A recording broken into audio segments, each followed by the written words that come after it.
Okay, here we go. Second to last video before the vacation starts. So we'll make it a good one. I got this one, the commute to work, and then the commute back from work, and then I am vacation bound. I still feel like I have a whole heck of a lot of preparations to do. So I did not wind up, I did not wind up cleaning out the SD card last night. I was debating upon doing that, but then I was like, well, I got 2 more videos to make.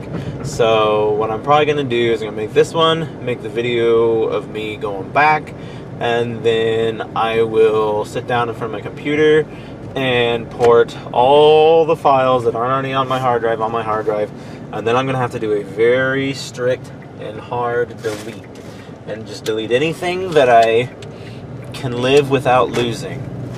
And then from there, I'm going to need to get the camera, the new camera, and I'm gonna have to do a hard delete on that one as well. I have a 250 in this one since I'm doing my primary amount of recording on this cam still, and then I have the 32 gig in my new camera.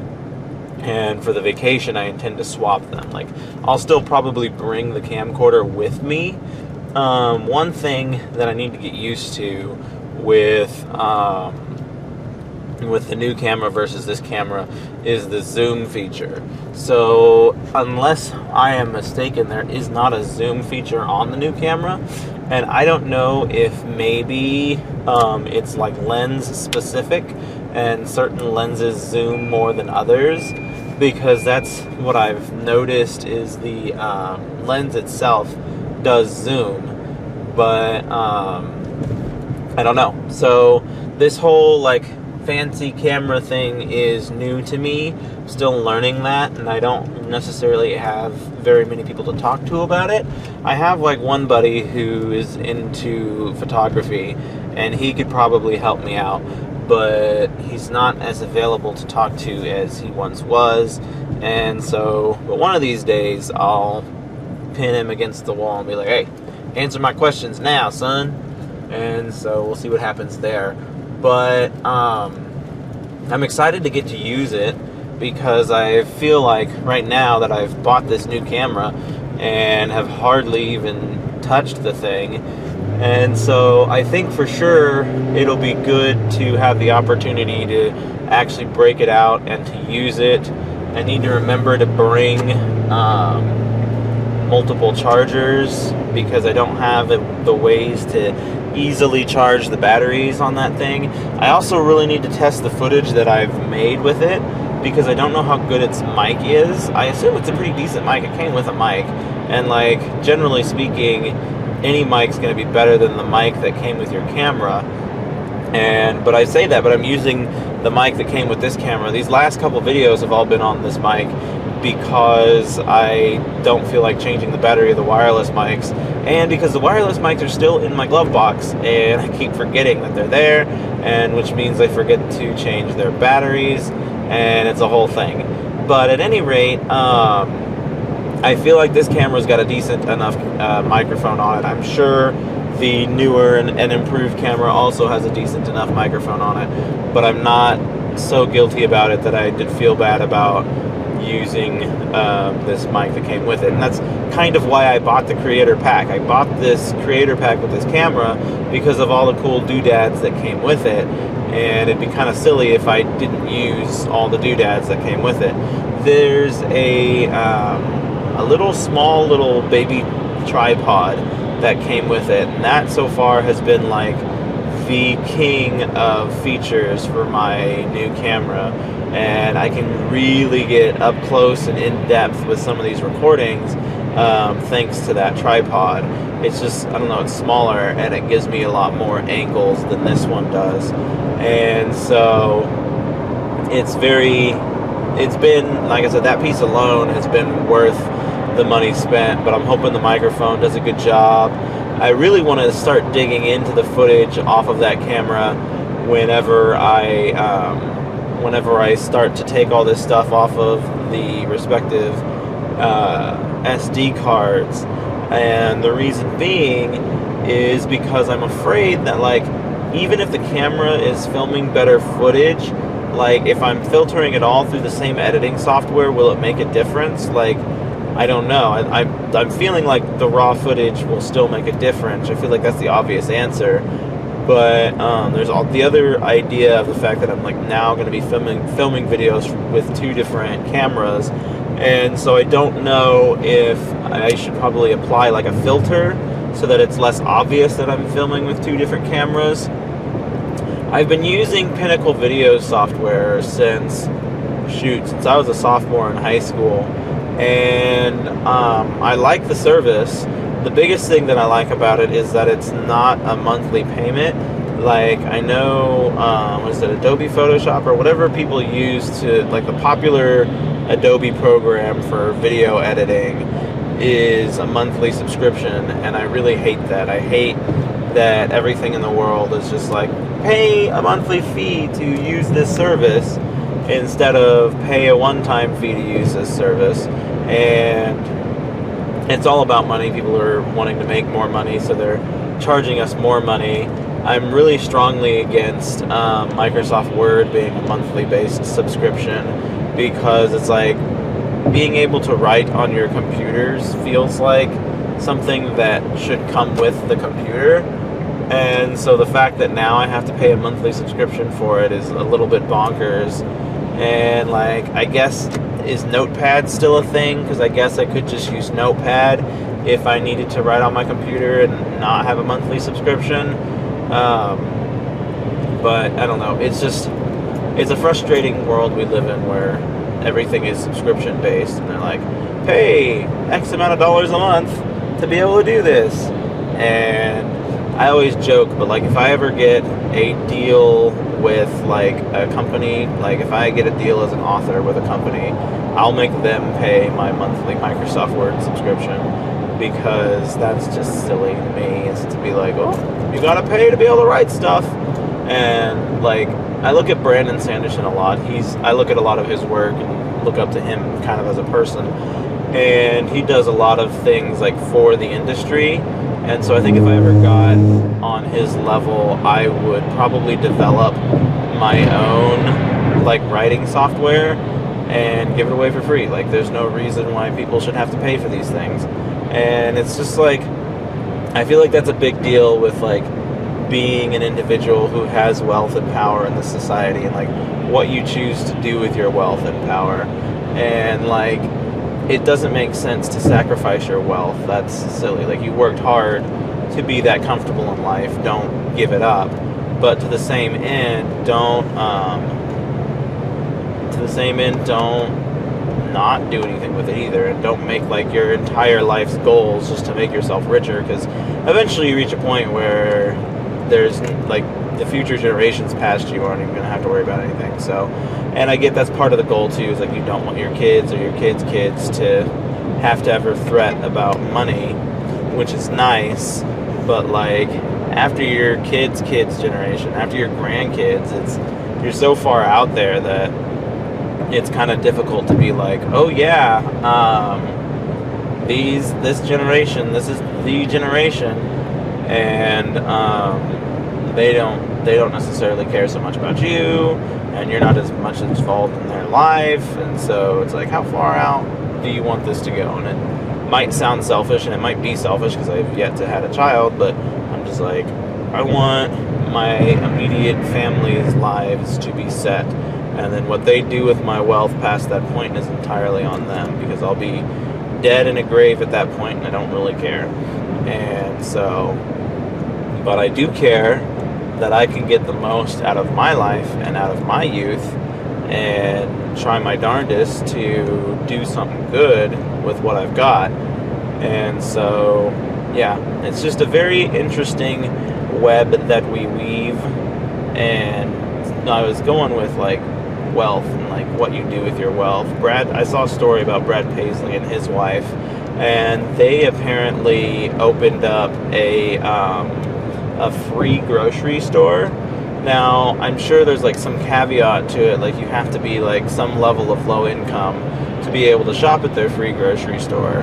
And I don't know how many free grocery stores they have open. I'm guessing probably just the one. And then they've also got now a free toy store for parents to shop at if they're low income enough to where they can't afford to buy toys for their kids. And that's two like pretty huge accomplishments for a celebrity and someone who you know has a decent amount of money. And so it's always nice to see people giving back. And so things like that would be really nice to be able to do if I were ever in that position. And like, I feel like there's a lot of people out there who are hip on like helping their friends or their immediate family, but like taking it a step further and like helping the community as a whole is an entirely different thing. And so yeah, been thinking a lot about investing in this land that I've got my eyes set on. And so I might call somebody about it here soon and be like, yo, is there any restrictions on this? Can I build a duplex on it? Yada, yada, yada, yada, such and such and so and so. Really just got to try and figure out what I'm doing with that. And I'm probably going to take my time with it. Like, I'll probably buy the plot, sit on it long enough to pay it off. And then once I have it paid off, start building the duplex is what I hope to build the duplex on it. And then once it's rentable, I'll rent it out and then try and pay it down and pay it off as soon as humanly possible, and then move on to the next thing and the next thing and the next thing until I've reached a point where I'm making enough money that I just don't have to care anymore. And that is the goal. And I've been watching a lot of economic people who talk about like you've got to be moving forward with your money, and I agree with that philosophy, and I understand it. Like, throwing it in a bank and letting it sit there and die is not the modern way to make it in this world. Like, I can save a stupid amount of money and be good, but by the time I am ready to retire, like, that chunk of change is only going to go so far. And like, I feel like the biggest issue that most retirees have is the fact that they don't have enough money coming in, and like the fixed income is just not doing it for them. And so my thought process on the matter is I've got to find a way to keep money coming in even when I'm not working, that passive income stream. And obviously the books would be great. I'll never stop writing. I'll never stop exploring that. Creation on YouTube would be great. That I wouldn't say that I'd never stop doing it, but if it picked up, I could see myself doing it indefinitely. But if it just sits where it's at and never does anything, then I'd probably eventually give up on that. Just because there's less expression and storytelling here. Like, it's a different kind of expression and a different kind of storytelling than just the pure fiction that I get to play with when I'm writing a book. But at any rate, if I could have, say, a couple of properties and a small book income and maybe a small YouTube income, like, that would be great. And like, if it were enough, if I ever got to the point where it was supplementing my income enough to be the same as what I'm getting now, like, I'd be hard pressed to just up and quit, but I wouldn't be doing this forever, that's for sure. And like I said, my goal is 2 duplexes and do the same kind of thing that I did with the first one on the second one. So buy the plot, build the thing, pay it down, pay it off, and then just sit on 2 duplexes, which comes out to be, depending, like 4 income streams. And so however much I charge them monthly, I have to figure out what the going rate is. And then obviously, like in the beginning, I'm going to have to set it to what my payment is, because if my payment, I want it to at least make my payment. I think they said the goal is for one side to make your payment and the other side to be pure income. And then, obviously, once it's paid down, then you have both sides pure income, and that's gold right there. Because, like, I don't know what the average, but even if it's like $800, I feel like that's low, honestly, for where I live. But like 800 times 2, that's 1,600. And then if I were to have another duplex, it'd be 3,200. And then whatever I set it at, I can just raise it by 3% every year, because that's roughly the rate at which the cost of living boosts every year. And it sucks because, like, most people only get a 3% raise every year. So it's like, oh, your raise has just been absorbed by your rent by 3%. But even then, like, probably as people come and go out of their houses, I'll probably raise it or have to raise it or whatever, just to keep up with the times. But I at least have financial freedom enough to know that, like, I don't have to, I guess, if I don't want to, but I will cross that bridge when I come to it. Another thing that I need to figure out is whether or not I'm going to need an LLC to buy these houses. A lot of people have been saying that you don't want to just buy them all outright as yourself, and that you should buy them under the pretense of a company so that people can't attack your personal finances when something goes awry. I don't know if there's any truth to that or not. I don't know enough about the business to be like, oh, I would be a fool to buy all this property and rent it out without an LLC. And then I don't know enough to be like, oh, it doesn't really matter, actually. So probably sit down and have a conversation with my brother about that. That's more his forte. He knows a decent amount about that. And so talk to him and be like, yo, what do you suggest? What do you think? Probably going to jump on this and go on from there. There's another property not too far from here that is pretty cheap, but it's not at all, like, ready to build on. And so I was thinking about snagging that one too, honestly, and maybe building a house on that one, and then building a duplex on this in-town lot, and then try and get another in-town lot and build a duplex on that. And then, yeah, I'm just gonna be a busy boy.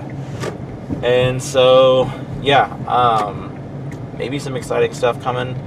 At some point in time, I need to find a way to fit in a family too, because, like, I've only got 1 year left in my 20s before I gotta start worrying about doing that. So this is a lot of stuff to be doing in my 20s, and I may or may not be able to do it. But if I can at least get the one property and get it paid down, and then once I have, like, a kid, I'll have a good idea of the cost there. Obviously, like, if I don't have to send them to daycare, like, if I could just stay home with them, then that'd be a cost savings right there. And so that would be, like, the goals. Like, if I could get enough property lined up that I don't have to work anymore and I can just have my children and not worry about that. But I think I'm a long shot away from stepping down from the working world, especially with as successful as I am in the working world. But it also, like, as I set myself up for better success, I can better gauge the necessity of it all, really. And so we'll see. We will see what happens, and we will see what the future holds, and hopefully the floor does not fall out from under me, and hopefully I can keep progressing in a positive direction with good trajectory, and eventually reach all my life's goals. And I hope the same for everyone, really. I mean, if I'm being honest, it's realistic to expect everyone to reach their goals, because if everyone got all their goals, then everyone would be rich and wealthy, and I don't think society would quite work like that. And so we have to kind of accept the harsh realities before us, but also hope for the best for everyone. And that's where we are this morning. we'll see what the afternoon commute holds.